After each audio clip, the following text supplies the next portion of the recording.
So our next speaker is Adam O'Meara. Adam is an elite level triathlete. He's also a certified sports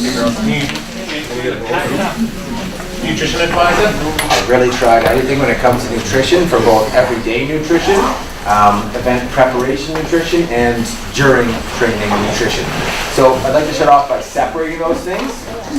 What you do every day compared to, as active people, what you do every day compared to sedentary people is going to be different with your diet, right? So now that you're training for a marathon, you've got to think a little bit differently, okay? So there's your everyday diet, and then there's your training day diet or your racing day diet and nutrition. So why don't we start with everyday nutrition? So now that you're training for a marathon, your body has more requirements from the food that you take in. It needs more calories, but it also needs more micronutrients. So micronutrients, of course, are vitamins and minerals. So all the pathways and all the things that happen inside of our body actually run off of micronutrients, like iron getting into our blood to shuttle oxygen to our muscles. So when you are consuming food, you need to think about nutrient density is just as important as caloric density.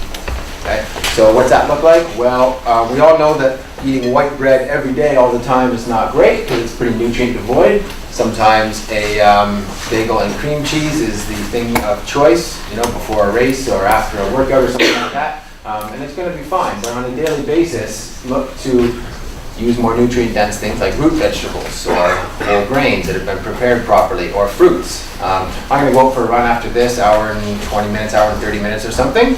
And I came in and I couldn't help but see the food table. I kind of notice food in rooms when I come in. And I kind of scanned it a little bit, and then I saw some grapes. And so grapes were the ideal choice for me at this moment because I'm going to go on a run after this. So grapes, we won't get into too much detail, but grapes are a little bit higher in fructose than they are in glucose. Fructose is a longer burning sugar, so it's not absorbed. It's absorbed a little bit differently, but it's also used a bit differently in the body. So being in a long aerobic run, it's not going to be too high intensity. So I thought I'll have some grapes. Not too many, because if I ate 5 handfuls of grapes, I might have some digestive upset. So then that'll bring me to, let's say you guys had your long run today. Okay, so let's rewind a little bit. Let's say I have a long run tomorrow morning. I'm not doing it today. I'm going to do it tomorrow morning. So what that would look like is increasing my carbohydrate content a little bit in the second half of today, or maybe even as early as breakfast today. So oatmeal is a great option. It's really affordable and tastes good. You can put stuff in it to make it taste good. One suggestion I have for oatmeal, like any grain, is you soak it overnight before you cook it. Okay, so that increases the nutritional value and also gets rid of some compounds in there that may negatively interact with other nutrients in your bodies. So we'll have some oatmeal for breakfast, and you don't need to stuff yourself either, right? But you just need to think about eating lower fiber, higher carbohydrate foods, right? And maybe lunch looks like a sandwich with a little salad on the side and some protein in there, and then dinner would be maybe some potatoes and some chicken or something like that. Keep it real simple, right? What you wouldn't do is you wouldn't eat a huge bowl of fruit with a whole bunch of granola on top for breakfast, and then a big huge salad with avocado and berries and nuts on there for lunch, and then a big pot of broccoli with a big T-bone steak on top. You wouldn't do that, right? On a normal basis, that's a pretty good diet. I mean, as long as the steak's not too big, that's a good nutrient dense diet. But as you're preparing for a long run or a race, you want to keep it really simple on your body. Okay, does that make sense to everybody? So that's what it looks like. And then so I wake up tomorrow morning and I'm going to go for a run at 8 a.m. If I'm, depending on how hungry I am, I'll probably do something like a few rice cakes and a boiled egg, or rice cakes and some almond butter or something like that. So keep it real simple again. Okay. You don't want to go into training underfed as well, right? So that's a big problem. A lot of people are training for the marathon. A lot of time losing weight's a side goal you have training for a marathon, but underfueling your body is going to minimize performance, and it's also going to do other things in your body where your body starts to struggle with energy production, which can be another stress on the body. If you're increasing your training load through marathon training, that's a stress, right? So you want to minimize other stresses. And one thing you can do is, again, focus on the nutrient-dense foods when you can. Can't never have ice cream again, right? But focus on the nutrient-dense foods as much as possible. So every time you go to make a meal, you think, okay, what can I do to make this appropriate for the training session, taste good, but also have the right types of foods in there. So then I'm out on my run. It's a 2-hour run, and I'm going to do some 2 times 15 minutes or something at a little bit faster than marathon pace. You're going to need to fuel that run, 2 hours, right? So you've already fueled in the morning and the day before, so your carbohydrate stores in your liver and in your muscles are ready to go. But no matter who you are, you're still going to run out of energy at some point if you want to run that run fast, right? And do well in the last 20 to 30 minutes of the run especially. I see some E-Load on the shares, fantastic product, Canadian company too, which is great. Without getting into too much detail, the sugars in there are very simple, right? They're dextrose as the primary sugar, which is a very simple sugar, absorbed very quickly by the body. And it's accepted by most people's digestive tracts as well. So it's very simple, very easy to digest. The sodium, potassium, magnesium, what else do they have in there? I think they have a little bit of calcium in there. The electrolyte concentration there is really, really good as well. So I often, when I'm in the past, I've been making my own things. Like Carbo Pro is another option that you can use that they have at Frontrunners, and it's a very simple carbohydrate with no electrolytes in it. So when I go to sort of formulate my drink, the Carbo Pro plus some electrolyte capsules, I always look at the E-Load page and I just try to basically do what they're doing because they're a very science-based product. They've been around a really long time, and they taste good too. So there's other options out there, right? Whatever you pick some gels, you pick some liquids. You want to start to figure out what works for you. You may have heard from somebody that they hated goo. It just made their stomach upset or something, right? And chances are it wasn't actually the product. It was probably that they took too much in too soon, or that they were running at too much of an intensity for how much they were taking in, right? So your body can only absorb so much. As a ballpark, you could go on about 150 to 250 calories per hour. That's a pretty safe bet for anybody that's running anything over an hour. You want to start to supplement. So what does that look like? A couple gels, a couple of those packs. 2 gels or 2 of those packs is 200 calories. You just need to experiment and find what works for you. There's a Tailwind product, another company from Canada, and it's a different combination of sugars. So that may work better for your body, right? The simple dextrose and E-Load may work great. The maltodextrin-based gels like Blue Gels may also work better. And you need to find something you like the taste of too, right? At mile 21, many times I've been in Ironman races. I've done about 16 or 17 Ironman races, and you get to sort of mile 15 or mile 20, and your body's going to tell you pretty quick if it wants that, gel to just put some in your mouth. And many times I've just not been able to palate things, right? And so you need to train with it. You need to really, start to train with it. So an important point there too is there's a lot of discussion out there with various diets, as there always has been. But what I suggest is you dumb down all the noise and just go for the low-hanging fruit. After your long run. Yeah. One other thing I wanted to mention too is as you get fitter, your body requires a little bit. As you get fitter, everything gets fitter in your body, right? Your body's ability to use energy and oxygen and glycogen. So in the early stages of training for a big event, or as your training ramps up, you may find yourself hungry quite often, right? And I really strongly suggest that you listen to that hunger. If you start to really listen to your body, you'll start to know, I need, another 3. It might sound like a lot, but I need another 3 oranges as a snack, instead of just 1. 1 orange isn't going to do much if you just ran, the day before you ran 20 miles, right? So your needs will change as the training goes along, and be ready to adapt to that, and really try to listen to your body. So afterwards, your first 20 miler or something of your build-up, you're going to be pretty hungry after that, right? So I would recommend going with a higher carbohydrate meal. So I think I heard someone tell me at some point that you're supposed to eat within sort of like half an hour. So it's okay if you wait until you're hungry, because I'm not hungry for at least half an hour. Yeah, so my experience and my knowledge on that would be, one, that scientific information is coming from strength training.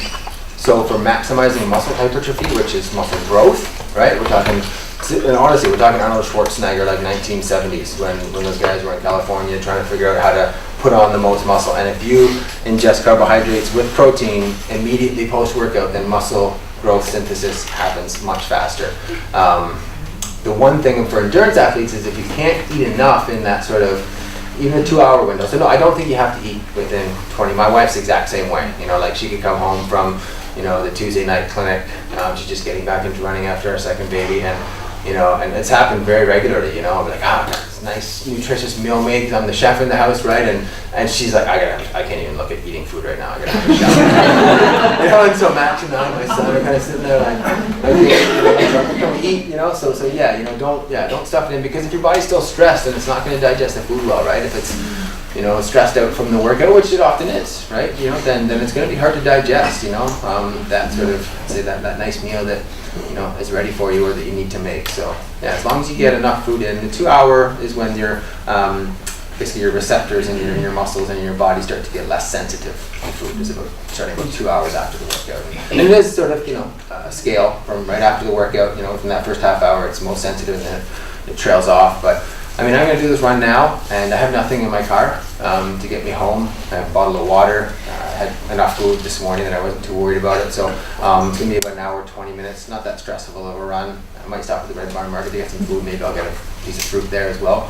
But yeah, it's. But I will certainly be eating the largest meal of my day today. Will be within 2 hours of finishing the run. Yeah. Post-run chocolate milk. Yeah. I think the macronutrients are pretty much perfect. I think it's a really easy option for a lot of people. So I personally have no beef with chocolate milk, other than I can't do a lot of dairy because I get a lot of mucus discharge. You know, if I have some fancy cheese and or lots of fancy cheese, because that was what was there at the dinner party the next morning on my run, you know, it's not too polite to run with me because there's a lot of so I wouldn't do that. Although if that's all that was there, you know, I finished a half marathon or something. I plan to do the Oak Bay half marathon, and let's say I finished that, and I'm looking around the table, and there's often I come prepared, but let's say I'm looking around the table and nothing appeals to me, but the chocolate milk just kind of stands out, then I'm going to go for the chocolate milk. Yeah. So I think there's better options, but it's not a bad one. Yeah. Sure. At the other end of the spectrum, your meal before your long run, how much time do you give yourself? It's, if I'm going to do it at 8 a.m., I probably wouldn't even consider it a meal, right? It would be probably more of a snack. I don't think as long as it's an easy to digest carbohydrate, for example, a couple rice cakes, you know, like 3 rice cakes might seem like a lot, but again, like 2 to 3 or even 4 for me if it was a long run. 4 rice cakes with a little bit of almond butter and honey or something. Maybe almost a tablespoon of, you know, nut butter and almost a tablespoon of honey spread on top of those. I'd eat that even up to 45 minutes out. If I woke up and it was, you know, 7 o'clock and I had to be there for 8, I'd make sure that I got in at least a couple rice cakes and some stuff, even if I was finishing chewing that at, you know, 20 after 7, I had to run at 8. So does that depend on how long you're running? Yeah. If you're going to run 45 minutes, then, you know, as long as your day-to-day nutrition is good, then you probably, you know, you don't need too much. But the one caveat to that would be if you're 3 weeks out from your marathon, I would suggest fueling with exactly what you're going to do on race day, even during a 45-minute run. Yeah. How important is it that you eat? What if you don't want to eat before you run? Is it critical?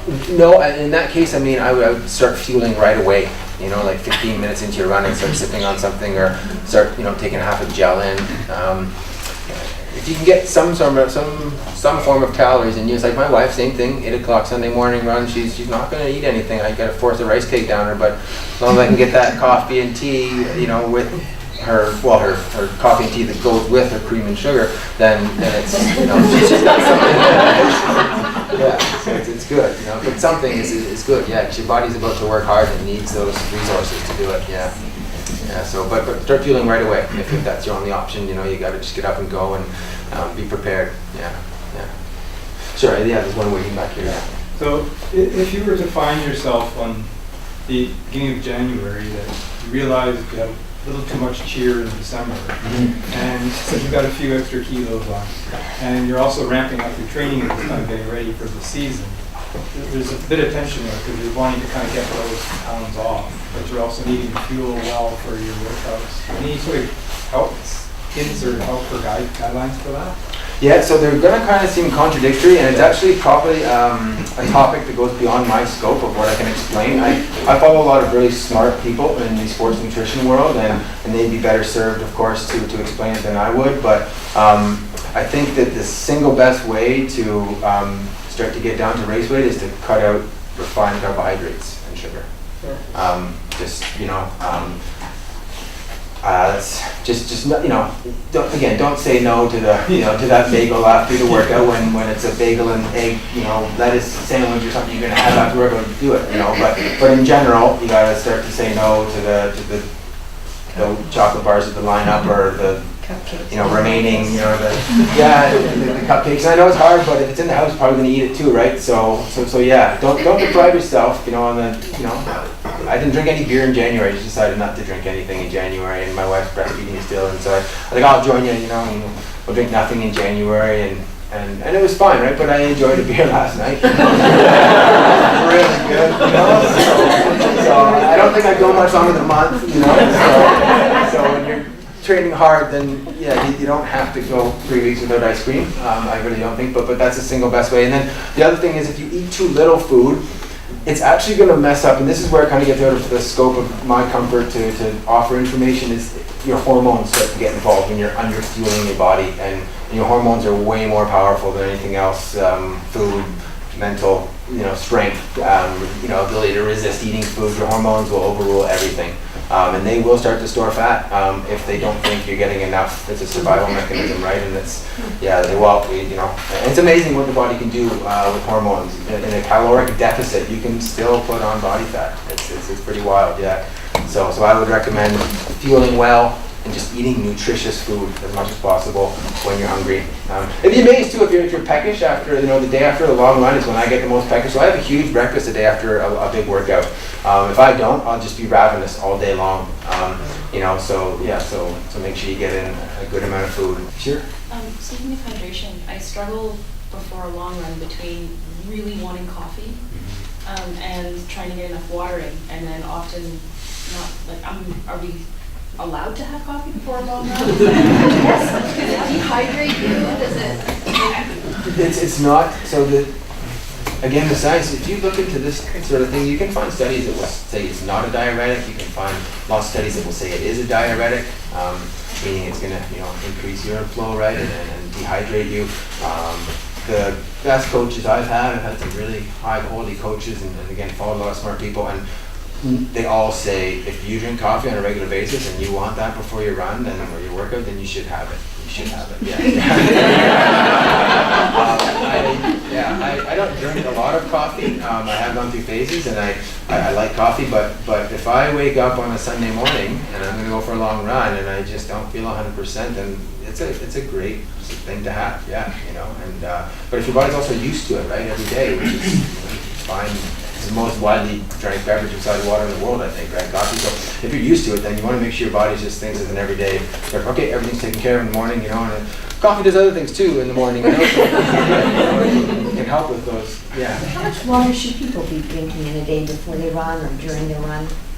So what I know from hydration, sort of science, I guess you'd call it, right, is that was sort of 3 to 4 hours before the run. The hydration's done up to that point. If you've hydrated on a regular basis, on a daily basis, if you hydrate well, then what you drink in that sort of 2, 3, 4 hours before the race isn't really doing much inside your body, right? Because you don't absorb all the liquid you take in, right? So you don't need to wake up and drink 16 ounces of water unless you drank alcohol the night before and then you realize you didn't drink enough water the day before. But as long as you're hydrated on a regular basis, it's not an exact science. Yeah, and then I think you're better served to, if you feel like you may be a bit dehydrated, or you think, I might not have drank enough water in the last 12 hours or so, then again, be ready to start fueling your body right when you start exercising, because then you're more receptive to it, So yeah, it's a tough one, but I would say that from the information I know and the experience I have, that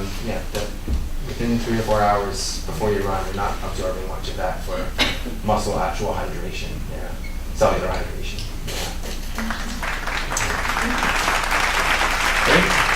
Well, on that note, it is time for a little bit of a snack. Thank you very much for that, and congratulations.